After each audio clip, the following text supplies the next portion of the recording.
শুভ দুপুর বন্ধুরা, চলুন আজকে আপনাদের সঙ্গে একটা চিংড়ি মাছের রেসিপি শেয়ার করি। দেখুন, চিংড়ি মাছগুলো ভালো করে ভেজে নিলাম।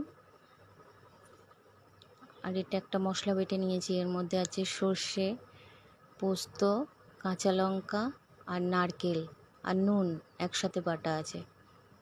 এটা এবার ভালো করে মাছে মাখিয়ে নিলাম। গ্যাসটা কিন্তু এখন অফ করা আছে।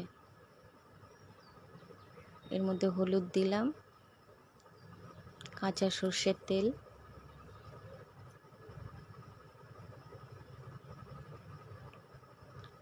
আর এই যে কটা কাঁচা লঙ্কা আস্তে আস্তে দিয়ে দিলাম।